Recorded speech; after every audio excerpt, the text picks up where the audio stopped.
আসসালামু আলাইকুম। সবাই কেমন আছেন? আশা করি সবাই অনেক ভালো আছেন।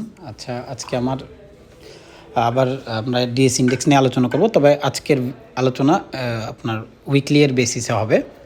যাই হোক, আমাদের মূল ২ টা জিনিস আমি আপনাদেরকে একটু দেখাচ্ছি বা দেখাবো। গত উইকে আমরা যখন ছিলাম তখন বলেছিলাম যে প্রাইস এটার নিচে ট্রেড করবে। Possibilities are very high. তো প্রাইস এটার নিচে ট্রেড করছে, কিন্তু এটার নিচে ক্লোজ করলে তাহলে আমি আরেকটু নিচে চিন্তা করতাম ক্যান্ডেলকে। যেহেতু করেনি, উপরের দিকে চলে গিয়েছে, তো এটা উপরের দিকের এরিয়া।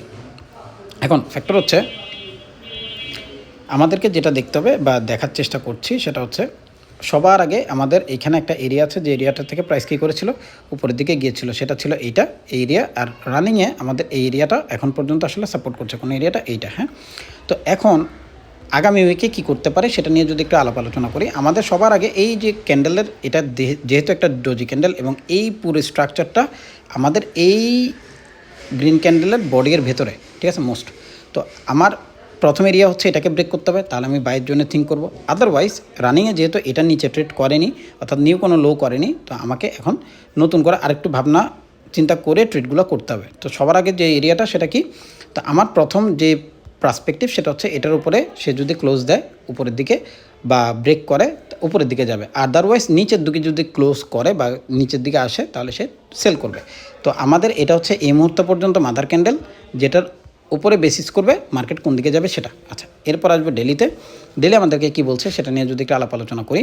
আমরা যে জিনিসটার দিকে একটু খেয়াল করব সেটা হচ্ছে এটার স্ট্রাকচার।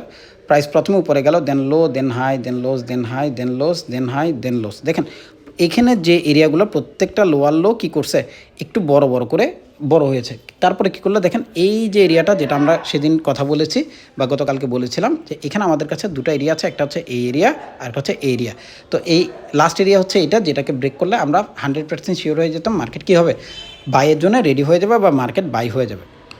যেহেতু এটা করেননি, তো আমাদের এখন পর্যন্ত একটা পসিবিলিটিস আছে যে মার্কেট কী করতে পারে, কিছুটা রিট্রেসমেন্ট করতে পারে। কেন, মার্কেট যখন হিউজ বাই করে তখন সে সেলের দিকে আগায়, এটা হচ্ছে মার্কেটের নিয়ম।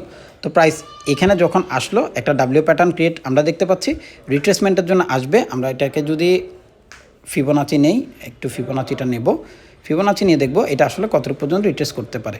তো আমাদের ফার্স্ট এরিয়া হিসেবে আমরা 50 এর এরিয়াকেই টার্গেট করব, অর্থাৎ আমাদের রিট্রেসমেন্ট এরিয়া অ্যাটলিস্ট 50% হবে, ম্যাক্স হবে 78 লেভেল। তো 78 লেভেল পর্যন্ত আমরা হয়তো থিঙ্ক করবো না, আমরা এইটা পর্যন্তই থিঙ্ক করবো 61 নিচে। তো 61 থেকে এটুকুর মধ্যে হচ্ছে আমাদের মূল লেভেল, যেখানে পর্যন্ত প্রাইস রিট্রেসমেন্ট করতে পারে এবং এখান থেকে মার্কেট বাইব্যাক করার পসিবিলিটিস অনেক বেশি রাখে। অর্থাৎ এখানে আসবে, এখানে আসার পরে মার্কেট বাইব্যাক করবে। তো আপনি বলতে পারেন তাহলে তো আপনি নেগেটিভ হয়ে গেলেন। না, আমি নেগেটিভ না, ব্যাপারটা হচ্ছে প্রাইস। আমি আজকের দিনের ক্যান্ডেলটাকে গ্রিন ভেবেছিলাম, যদি হতো তাহলে ছোট্ট একটা ক্যান্ডেলের হিসাব আমি করছিলাম, যে ছোট্ট একটা গ্রিন ক্যান্ডেল হবে, লাইক এখানে আর আছে, হ্যাঁ আছে, একটু তাকাই। এই যে দেখেন, এই যখন একটা বড় ক্যান্ডেল হয় তারপরের ক্যান্ডেলটা ছোট একটা গ্রিন ক্যান্ডেল হয়, রিট্রেসমেন্ট হয়, উপরের দিকে যায়। তো আজকে কি করেছে মার্কেট, একবার মানে জাস্ট উপরে যাওয়ার পরে সলিড রানে সেল করে ফেলেছে, কম বেশি যেটুকুই করেছে 66 আমার মনে নেই। তো এটার পরেই মার্কেট যেহেতু এটা আসছে, এখানে একটা সাপোর্ট পাবে। এই সাপোর্টটা কোথায়, সাপোর্ট হচ্ছে রানিং সাপোর্ট হচ্ছে এটার সাপোর্ট এবং রেসিস্ট্যান্স যেটাই বলেন, এখানের পরে মার্কেট আবার কিছুটা কম বেশি ড্রপডাউন করবে। তো আমাদের আসলে মূল টার্গেটই হচ্ছে 5219 লেভেল থেকে 5178 যে লেভেলটা, এখান থেকে মার্কেট বাইব্যাক করতে পারে, বা এখান থেকে আমি আশা করবো যে মার্কেট বাইব্যাক করতে পারে বা করবে। তো এটুকু পর্যন্ত আমরা নেগেটিভ হিসাব করব, তারপরে মার্কেট বাইব্যাক করবে কি করবে সেটা আমরা, যেহেতু আমরা প্রত্যেক দিনই ভিডিও দিই কম বেশি, ওখানে আমরা আলোচনা করব। আর 15 মিনিটের যে চার্ট বা যেটা নিয়ে আমি ভিডিও দিই ডেলি বেসিস, সেটা ইনশাআল্লাহ আমরা শনিবার দিন দিয়ে দেবো, আপনারা দেখে নেবেন। ধন্যবাদ, সবাই খুব ভালো থাকবেন। আল্লাহ।